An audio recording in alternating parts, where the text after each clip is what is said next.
atžgārnā pasaka ar sliktām beigām, jeb Ziemassvētku vēstījums Elalū saimei.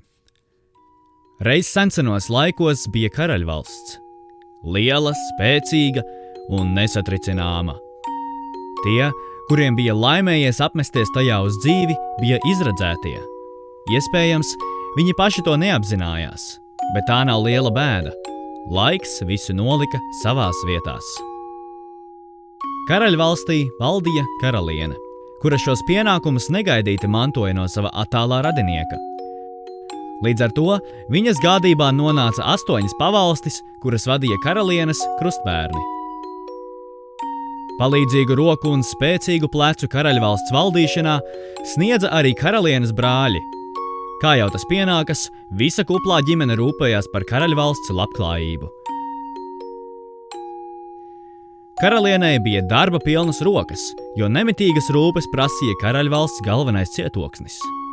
Kad pirms vairāk kā 2 gadiem viņa sāka tajā dzīvot, cietokšņa sīvākie ienaidnieki, laika zobs un peles, bija darījuši savus posta darbus.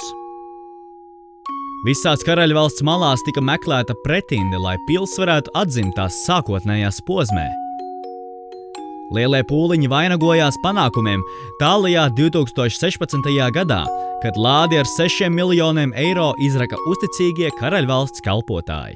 Tā nu cietoksnis uz turpmākajiem 4 gadiem kļuva par kaimiņu karaļvalsts Namdaru karalauku.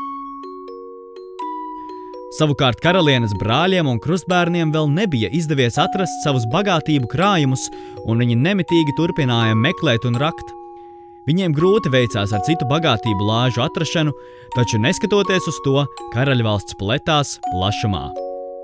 Tādēļ uzticīgajiem pavalsts iedzīvotājiem tika uzdots neapstāties ne mirkli, kamēr viņi nebūs ieguvuši labklājību sev un visai karaļvalstī.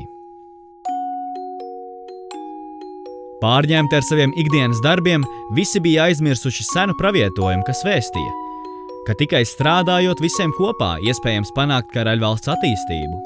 Tā vietā katrs meklēja dārgumus savā virzienā un īpašu vērtību piešķīra akadēmiskumam, zinātniskumam, virzībai uz izcilību, nopietnībai un individuālismam.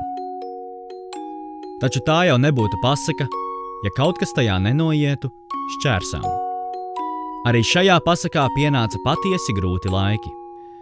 Karaļvalsti apdraudēja puķis. Tas draudēja iznīcināt karaļvalstī valdošo akadēmiskumu un ticību zinātnei, un tā vietā gatavojās ienest prieku, siltumu, kopā būšanas laiku, nenopietnību un svētku sajūtu. Karaļvalsts bija šausmās par puķa draudiem un izbijās katru reizi, kad tas tuvojās karaļvalsts robežām un spļāva ārā no savas mutes piparkūkas, egles, sveces un citus brīnumus.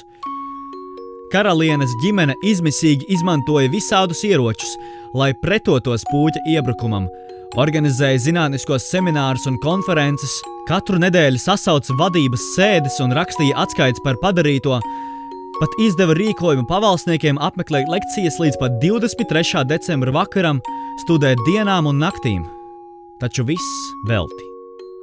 Lai kā visi centās pretoties, puķis tuvojās ar piparkūku smaržu, egles zaļumu, sveču gaismu, mieru un sirds siltumu. Kā pirmie cīņā padevās pavalsnieki, kuri galvenā cietokšņa pagrabos sāka cept piparkūkas un būvēt piparkūku ciematu. Tiem sekoja galmu dāmas, kuras pašā cietokšņa sirdī klusībā veidoja egļu dekorus un izvietoja tos visos cietokšņa stūros. Pamazām puķis pārņēma arī pašas pavalstis, kurās nevilšus uzradās adventas vainagi, sveces un izrotātas egles.